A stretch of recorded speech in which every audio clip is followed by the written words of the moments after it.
Buenas tardes de nuevo. Vamos a seguir con las sesiones científicas de este simposium y de forma inmediata daremos comienzo a esta parte que tiene por título Foco en el conocimiento dentro del What's Next, con la idea de poner los puntos sobre las IES del conocimiento que tenemos en la actualidad del impacto que tienen las distintas lipoproteínas y lípidos en el riesgo cardiovascular y en qué punto, desde el punto de vista de manejo clínico, estamos a la hora de utilizar herramientas para disminuir el riesgo cardiovascular. Van a ser presentaciones muy puntuales, de alrededor de unos 10 minutos cada una, para dar un flash de la situación actual y poder posteriormente analizar pues, lo que se deriva de todos los contenidos que habremos ido mencionando. Esta tarde y mañana vamos a estar centrados en cómo se puede utilizar los fármacos que reducen colesterol LDL, de forma realmente potente y cómo esto puede afectar la reducción del riesgo cardiovascular. Por ello creemos que es interesante hacer una primera introducción, que la voy a realizar yo, sobre la situación actual del tratamiento de la hipercolesterolemia basada en incrementos de colesterol LDL. Posteriormente, la doctora Rosa Fernández del Hospital de Jaén va a hablarnos también de la situación del manejo de la hipertrigliceridemia. El doctor Pedro Valdivieso de Málaga nos va a hablar de la situación de LPA pequeña. El doctor Ángel Cequier no puede estar con nosotros porque tuvo un accidente hace unos días y debo agradecer pues, efusivamente que el doctor Vivencio Barrios pues, haya querido pues, acompañarnos y hablarnos de qué debemos utilizar a la hora de tomar nuestras decisiones terapéuticas, niveles de LDL, riesgo cardiovascular, creo que es un tema lo suficientemente importante para que él nos lo pueda comentar. Y finalmente, el doctor Fernando Cibeira nos hablará de, ya que es el What's Next en cuanto a nuevos fármacos o nuevos abordajes en el tratamiento de las dislipemias. Como les mencionaba, el colesterol LDL está en el centro de nuestra actuación terapéutica, pero esto lo consideramos algunos grupos de profesionales, creo que los que estamos aquí, aquí podéis ver si os parece. Así lo vemos muchos profesionales, yo creo que los que estamos aquí lo vemos así, pero la publicación en el año 2013 de las guías sobre el tratamiento de la hipercolesterolemia por parte de la ACC-AHA cambiaron un poco el paradigma del objetivo terapéutico en prevención cardiovascular a través del manejo de la dislipemia. En concreto, en estas guías del año 2013, en base a que los estudios randomizados controlados no estaban diseñados para conseguir objetivos terapéuticos concretos y también en base a que todos aquellos estudios en los cuales se había utilizado otros fármacos moduladores de los lípidos, pero asociados a estatinas no habían dado resultados positivos, se llegó a la conclusión de que el mensaje que se obtenía de los estudios randomizados controlados era que aquellos pacientes que estaban en tratamiento con estatinas se beneficiaban de dicho tratamiento y disminuían su riesgo, y aquellos que no estaban en tratamiento con estatinas pues no se beneficiaban. Y su recomendación es, bueno, pues si este es el mensaje, vamos a poner a todo el mundo en estatinas. Y a partir de ahí se acuñaron una serie de ideas que han penetrado profundamente en nuestra forma de actuar desde el punto de vista clínico, como es en pacientes de alto riesgo utilicemos estatinas de alta intensidad, en personas que tienen un riesgo intermedio moderada intensidad, y este concepto pues de alguna forma ha incluso sustituido el concepto de que a estos pacientes lo que se les debe hacer es reducir el colesterol LDL. Y se ha creado una especie de disyuntiva entre lo que es el uso de estatinas o lo que es el objetivo terapéutico en colesterol LDL. Parece lo mismo, si ponemos a nuestros pacientes en niveles, en tratamientos con estatinas de alta intensidad, parece que estamos diciendo lo mismo, que les vamos a reducir el colesterol LDL. No es exactamente lo mismo porque perdemos el foco sobre un efecto importante del colesterol LDL y es su causalidad tratando el colesterol LDL, estamos tratando un factor etiológico del proceso aterógeno. De hecho, este punto es realmente importante y este es el primer concepto que a mí me gustaría que quedara absolutamente claro, porque ha de permitirnos después poder hablar de otros fármacos hipolipemiantes. Si nosotros consideramos que nuestra acción terapéutica se reduce a poner a la gente en altas dosis de estatinas, probablemente no necesitamos ya ningún desarrollo farmacológico adicional, porque al parecer la evidencia consideraríamos que está centrada en este tipo de terapias. No, el colesterol LDL es etiológico para la arteriosclerosis y una revisión hace un par de años por parte de una serie de expertos de la Sociedad Europea de Arteriosclerosis intentó poner los puntos sobre las íes de esta relación, revisando todos aquellos aspectos que los epidemiólogos consideran necesarios para poder definir que un efecto A produce un efecto sobre un proceso B y que esta relación es de tipo causal. Y realmente así se hizo y se observa claramente cómo la LDL, en cuanto a la enfermedad ateromatosa, cumple todos los principios epidemiológicos de causalidad.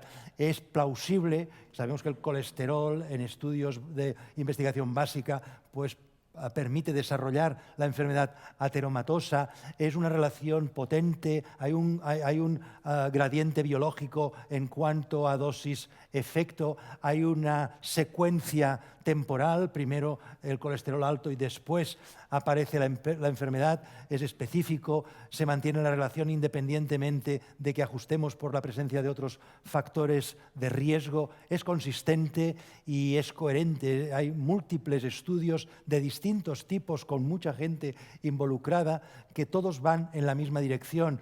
Desde los estudios de randomización mendeliana, los estudios epidemiológicos, los estudios de intervención, etcétera, todos van en la misma dirección y obviamente la prueba del 9 es que cuando nosotros reducimos el colesterol se reducen los eventos cardiovasculares. Desde el punto de vista epidemiológico se reúne, por tanto, todos los puntos necesarios para ser considerado factor etiológico. Punto 1. Punto 2. El punto 2 nos dice que las estatinas obviamente son unos fármacos muy importantes en la reducción de los eventos cardiovasculares y de hecho los metaanálisis realizados por el Cholesterol Treatment Trialist Collaboration nos muestran de forma muy robusta que cuando se utilizan los datos que derivan de todos los estudios con estatinas, por cada unidad de colesterol que se reduce, se produce un descenso determinado del riesgo relativo. La asociación entre el riesgo, la reducción de riesgo en el uso de las estatinas no depende de otros factores como pueda ser el tipo de estatinas, la dosis de estatinas o la cantidad de veces que el paciente ha seguido tratamiento con estas estatinas. El factor fundamental que condiciona la relación entre el descenso de riesgo y el tratamiento hipolipemiante es la cantidad de colesterol LDL que se reduce en estos estudios randomizados. Y sabemos que hay una relación muy potente, que es que por cada milimol, 38,7 miligramos por decilitro, se reduce un 22% el riesgo relativo, como se ha dicho ya en la conferencia anterior. Pues bien, esta relación que es tan estricta, robusta y potente es extrapolable a cualquier forma a través de la cual nosotros reduzcamos el colesterol LDL. Este metaanálisis nos indica justamente esto. Si esta reducción del colesterol LDL no la hacemos con estatinas, sino con dieta, o la hacemos con resinas, o lo hacemos incluso con cirugía, o en el estudio POSH con bypass ileal, lo hacemos obviamente con ezetimiba, por cada milimol se reduce un 22-23% el riesgo relativo, igual que con estatinas. Por tanto, tenemos dos hechos fundamentales a la hora de considerar la necesidad del tratamiento del colesterol elevado para reducir eventos cardiovasculares. Es etiológico y el impacto de los fármacos hipolipemiantes para reducir el riesgo pasa por la reducción de LDL. El efecto que condiciona la reducción del riesgo es la reducción de LDL. Pues bien, si tenemos en consideración estos dos hechos, simplemente debemos cambiar en nuestra mentalidad el mensaje tan potente que se nos ha dado de la utilización de estatinas de alta intensidad y cambiarlo por el concepto de la utilización de colesterol, de fármacos que desciendan el colesterol de forma intensiva. Terapia hipocolesterolemiante de alta intensidad. Parece lo mismo, piénselo, no es lo mismo. Y esto nos abre mucho las posibilidades terapéuticas a la hora de decidir qué tipo de tratamientos deben recibir nuestros pacientes.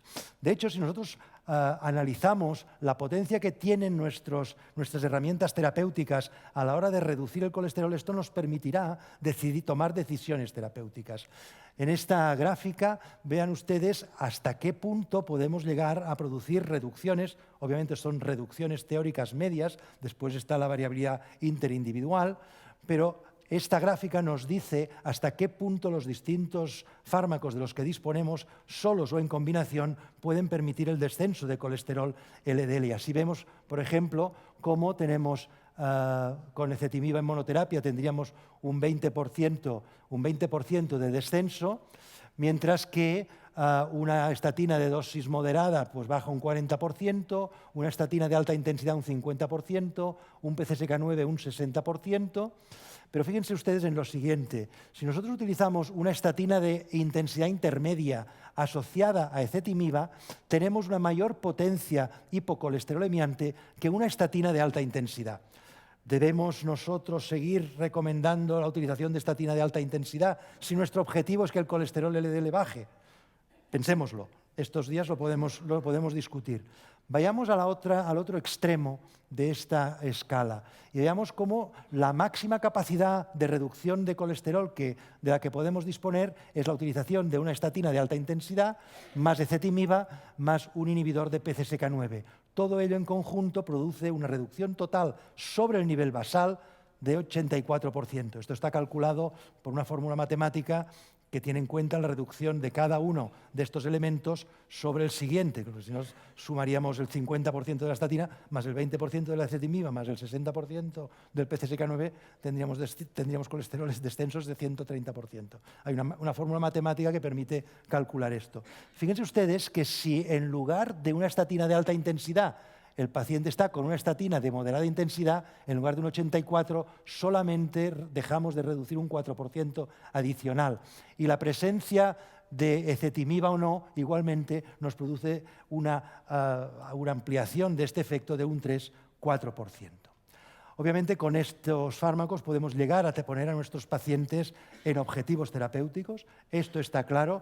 Esto yo creo que nos da herramientas a la hora de tomar decisiones de cuándo debemos poner a nuestros pacientes en PCSK9, si debemos entretenernos en aumentar o titular ciertos fármacos cuando sabemos que en el conjunto global terapéutico el impacto va a ser relativamente bajo y, por tanto, yo creo que todo esto ha de tenerse en cuenta a la hora de tratar a nuestros pacientes. ¿Vamos a bajar demasiado? No sé si vamos a bajar demasiado el colesterol. Lo cierto es que los últimos datos del Eurospire 5 todavía nos dicen que solamente en pacientes que han tenido enfermedad coronaria, solamente un 39% tienen LDL por debajo de 70, que un 40% tienen LDL por encima de 100, que si bien en tratamiento está en el 84%, pues todavía estamos lejanos a llegar a estos objetivos terapéuticos. Y tenía teóricamente que hablar también algo de colesterol HDL.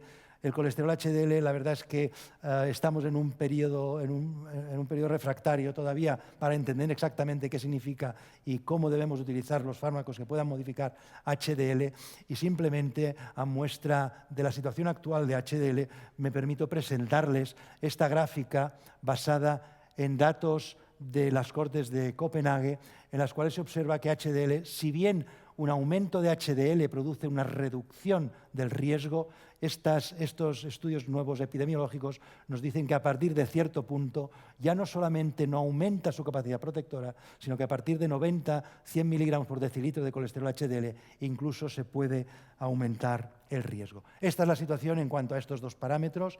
Tendremos tiempos de comentarlos estos días y, sin más, pues me permito ya dar el paso a la siguiente ponente, que es la doctora Rosa Fernández, que nos hablará también de la situación de la hipertrigliceridemia. Muchas gracias por su atención.